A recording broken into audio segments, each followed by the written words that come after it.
Hey guys, welcome to lesson 4 in this series. We're talking about mastering the fretboard, and you can download my ebook, of course, Mastering the Fretboard, a guide for blues guitarists.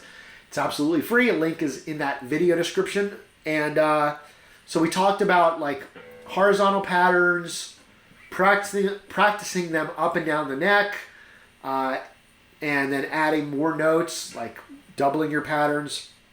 So now I just want to go over a couple concepts here. So let's again take the A, D, and G string. And last time I mentioned that instead of this power chord, you could do this.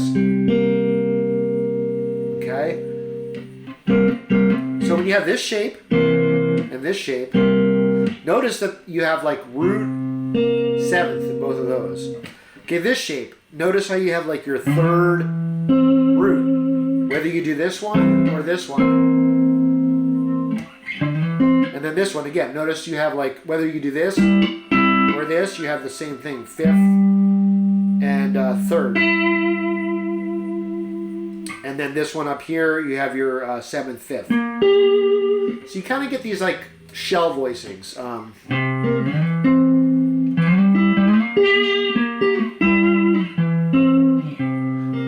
So they're very useful for visualizing the fretboard. Like you can, when you see this, you should be able to visualize this chord and this chord, right? When you see this, you should be able to visualize like this and this.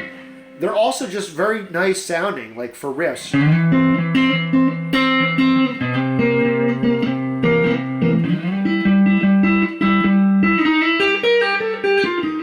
So you can combine it with.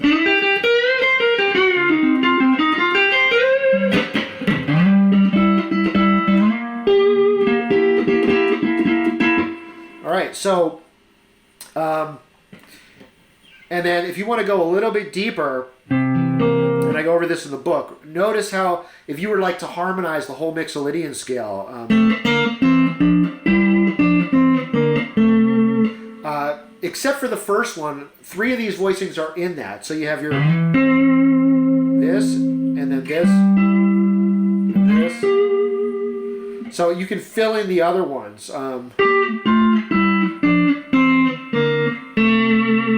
So notice that when you go to the root, you have your root 6th instead of root 7th. I'm talking about diatonic 6ths intervals, if I wasn't clear. And then the notes in between, so if you will be the other 2 notes of the chord. So this is like root 7th, and then you fill in the note in between, you can get root 3rd 7th or root 5th 7th. Same thing with here, your shell voicing is just 3rd root, and then that becomes either like 3rd 5th root or 3rd 7th root. And you can do other things like. So we're getting a little bit off the topic of just the dominant chords, but that's how all this stuff kind of ties together. So again, I go over that stuff in the book, and I think that's all I'm going to film for today. Another really important part of all this is riffs, though. So I'll just touch on that. You can learn all this stuff, like all these exercises, but really, like it starts to become useful when you actually like play songs and just start.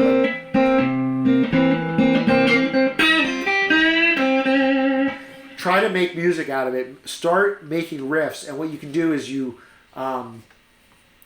can like take each of these chord shapes and start trying to make riffs out of them. And I give some examples in the book. So we'll probably do a whole other series on riffs. I guess that's going to wrap it up for now. But again, you can download the book. It's free. The link is in the description, and hopefully you got something out of this whole series. Yeah, that's about it, man. Just hope you're enjoying the channel. Really would appreciate it if you give me a like, a subscribe, and a comment. And thanks for watching, and we'll talk to you soon.